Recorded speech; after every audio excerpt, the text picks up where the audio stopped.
ان کا مقام بہت بلند ہے، ان کا مقام بہت بلند ہے۔ یہ اللہ کے ایسے ایسے نیک بندے ہیں جن کی وجہ سے اللہ پوری پوری بستی کو رزق دے رہا ہے، اور میرا تو یقین ہے ان مدرسوں کی وجہ سے پوری بستی پر اللہ اپنے کرم کی بارش کر رہا ہے، اپنے رحمت کے برسا رہا ہے۔ اس لیے ان طالب علموں کے صدقے میں اللہ یہ طالب علم جس انسان کے لیے دعا کر دے، ان کے ہاتھ نیچے بعد میں آتے ہیں، پہلے وہ دعا قبول ہو جاتی ہے۔ ان سے محبت کرو، انہیں اپنے پاس بٹھاؤ، انہیں کپڑے بناؤ، ان کے کھانے پینے کے لیے بہترین انتظام کرو، اور یوں سمجھ لیا کرو کہ یار ہم اپنے بچوں پہ خرچ کرتے ہیں تو ایک رسول کے مہمان پہ بھی خرچ کرتے ہیں۔ اگر تمہیں دنیا میں کسی جماعت کو جنتی دیکھنا ہے تو جاؤ مدرسوں کے طالب علم کو دیکھ لو۔ اللہ نبی نے سب کو چلنے کا سلیقہ دیا، میرے نبی نے سب کو بولنے کا انداز دیا، میرے نبی نے اپنے صحابہ کو درس دیا ہے۔ اللہ اکبر، نبی کے کونین ہے۔ ایک صحابی آتے ہیں اور آنے کے بعد کہہ رہے ہیں یا رسول اللہ یہ بتائیے گا کہ حساب جس کو لینا ہے؟ کہا اللہ کو لینا ہے۔ وہ ایک دیہاتی صحابی تھے اور اپنے ہاتھ پہ کندھے پہ رومال کو ڈال کے چلنے لگے۔ صحابہ میرے نبی مسکرانے لگے، صحابہ سے عرض کرنے لگے حضور یہ آئے تھے، ایک بات پوچھی اور چلنے لگے۔ یہ پوچھ رہے تھے حساب کس کو لینا ہے؟ آپ نے جواب دیا اللہ کو لینا ہے۔ اللہ اکبر، میرے نبی مسکرائے اور کہا یہ آیا تو تھا لیکن بات بڑے پتے کی کر کے گیا ہے۔ وہ اپنے کاندھے پہ رومال ڈال کے جا کر کہہ رہا تھا جب اللہ کو لینا ہے تو اللہ کریم ہے، اور کریم جب غالب آتا ہے تو معاف کر دیتا ہے۔ اللہ اکبر، یہی بچے جب اپنے والدین کو چھوڑ کے، اپنے ماں باپ کو چھوڑ کے مدرسے میں آتے ہیں تو مدرسے میں استاذ کی محبتیں ملتی ہے، استاذ کی شفقتیں ملتی ہیں۔ آج آپ کی بستی میں جو قاری عمر محنتیں کر رہے ہیں یہ ان کی محنتوں کا نتیجہ ہے، اور کچھ ہی دیر کے بعد ان کی محنتوں کو آپ دیکھیں گے کہ آپ کرائے پہ جگہ لینے کے بعد اور یہاں مدرسہ چلا رہے ہیں، روز آپ سے چندہ وصول کر کے کوئی اپنا پلاٹ نہیں خریدا ہے، کوئی اپنا مکان نہیں بنایا ہے، بلکہ آپ کی بستی میں یہ دین کی تعلیم دے رہے ہیں۔ ان سے رسول اللہ بھی راضی ہے، ان سے ان کا اللہ بھی راضی ہے۔ کتنا بڑا مقام ہے، اس بستی میں ادارہ چل رہا ہے، ایک حافظ کی دستار بندی ہونی ہے۔ اب وہ جہاں بھی جائے گا جتنوں کو پڑھائے گا، اس نے جہاں پہ کھانا کھایا، جس نے اس سے محبت کی، جس نے اس کی مدد کی، اللہ اس کو بھی اس کی برکتوں میں مالا مال کرتا نظر آئے گا۔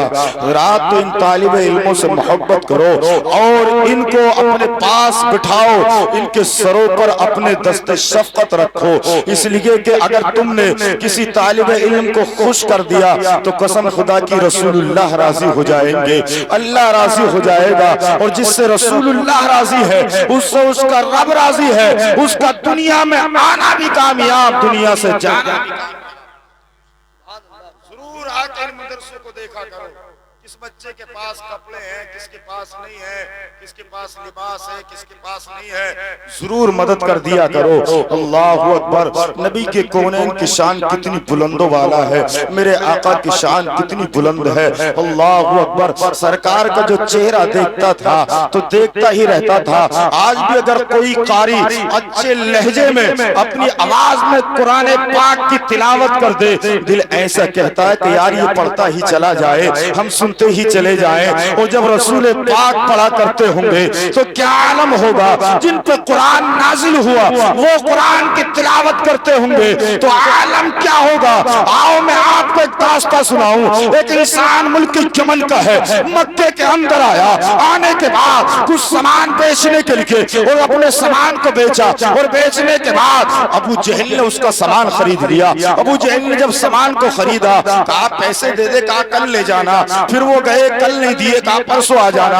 ایک دن وہ غریب انسان تھا، اللہ اکبر، قرآن کی برکتیں دیکھو، وہ کہا کہ پیسے ابو جہل سے کہا دے دے، میں غریب انسان ہوں، اس نے منع کر دیا کہ جہاں سے ملتے ہو لے لے۔ اب میرے مصطفیٰ قرآن پاک کی تلاوت کر رہے تھے، کعبے کے دیوار سے سٹیک لگا کے نبی کے کونین بڑے پیارے انداز میں پاک کلام پاک کی تلاوت کر رہے تھے۔ بڑے سے بڑا کافر چم چم کے میرے رسول کے کلام کی تلاوت کو سنتا سنتا تھا اور دل ہی دل میں فیصلہ کر لیتا تھا یار آپ بہت بڑی عربی جانتے ہیں لیکن یہ کلام جو ہے یہ کسی عربی تھا کا نہیں ہے. ایسا لگتا ہے کہ رسول جس کی تلاوت کرتے ہیں واقعی اللہ کا کلام ہے, خدا کا کلام ہے, نبی کے کونین پر نازل ہونے والی کتاب ہے. وہ صحابی آئے, رسول پاک قرآن پاک کی تلاوت کر رہے تھے, سنتے رہے. جب نبی کے کونین نے کلام پاک کی تلاوت کو پورا کر دیا اور رسول پاک کی بارگاہ میں آ کر رونے لگے. اتنا روئے, میرے مصطفیٰ نے کہا کیا بات ہے, کیوں رو رہے ہو؟ کہا حضور غریب انسان ہوں, علم دین بھی آپ سے سیکھتا ہوں اور میرے دل کے اندر اچھا بھی ہے کہ آپ مجھے دین بھی سکھائیں. میرے نبی نے فرمایا یہ بتا تیرے رونے کی وجہ کیا ہے؟ کہا حضور میرا سامان کچھ ابو جہل نے خرید لیا ہے, پیسے نہیں دیتا. اللہ اکبر, نبی کے کونین کی شان کو ملاحظہ کرو. میرے آقا آئے اور آنے کے بعد کہا ابو جہل کا گھر, کہا یہ ہے. ابو جہل کے گھر پہ میرے مصطفیٰ نے آواز لگائی اور کہا ابو جہل باہر نکل, اس غریب انسان کے پیسے کیوں نہیں دیتا؟ اتنا ہی کہا, ابو جہل اپنے گھر سے فوراً پیسے نکال کے اس غریب کو دے دیے. اللہ اکبر. النبی کونین نے جب اتنا کہنے کے بعد ابو جہل اپنے ساتھیوں میں گیا اور جا کر اس کے ساتھی کہنے لگے تو بڑی بڑی ڈینگیں مارتا تھا کہ میں محمد کا ایسا کر دوں گا, جو قرآن ان پہ نازل کیا اس کو آگے نہیں بڑھنے دوں گا. آج تو نے قرآن والے کو بھی کہنے کو مان لیا ہے اور پیسے دے دیے ہیں. ابو جہل نے کہا تھا کہ یارو کیا کرتا؟ نبی کے کونین نے وہ انگلی کو اٹھایا تھا جس انگلی سے مصطفیٰ نے چاند کو دو ٹکڑے کر دیے تھے. اگر پیسے دینے میں دیر کرتا تو میرا سینہ چھلنی ہو جاتا, اس لیے کہ ان پر قرآن کی حیبت بھی ہے, نبوت کی بھی حیبت ہے. اور قرآن کے بارے میں رب ارشاد فرماتا ہے اگر اس قرآن کو ہم پہاڑوں پر اتارتے تو پہاڑ بھی ریزہ ریزہ ہو جاتے.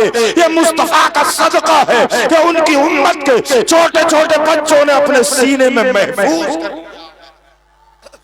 نعرہ تکبیر, نعرہ رسالت, علماء اہل سنت, مسلک اعلی حضرت, اصلاح معاشرہ کانفرنس, جشن دستار بندی, مفتی فرید صاحب قبلہ. نعرہ تکبیر. بچوں کو پڑھاؤ علم دین پڑھاؤ, علم دین پڑھاؤ. یار اس باپ کا کیا کہنا ہوگا جس کا بیٹا مصلی پہ کھڑے ہو کے پوری قوم کو نماز پڑھا رہا ہو؟ اس کی ماں کا کیا کہنا ہوگا جس کا بیٹا پوری قوم کو درس دے رہا ہو؟ انہیں حقیر مت جانو, ان کا مقام بہت بلند ہے, ان کا مقام بہت بلند ہے. یہ اللہ کے ایسے ایسے نیک بندے ہیں جن کی وجہ سے اللہ پوری بستی کو رزق دے رہا ہے. اور میرا تو یقین ہے ان مدرسوں کی وجہ سے پوری بستی پر اللہ اپنے کرم کی بارش کر رہا ہے, اپنے رحمت کے برسا رہا ہے. اس لیے ان طالب علموں کے صدقے میں اللہ یہ طالب علم جس انسان کے لیے دعا کر دے, ان کے ہاتھ نیچے بعد میں آتے ہیں, پہلے وہ دعا قبول ہو جاتی ہے. ان سے محبت کرو, انہیں اپنے پاس بٹھاؤ, انہیں کپڑے بناؤ, ان کے کھانے پینے کے لیے بہترین انتظام کرو.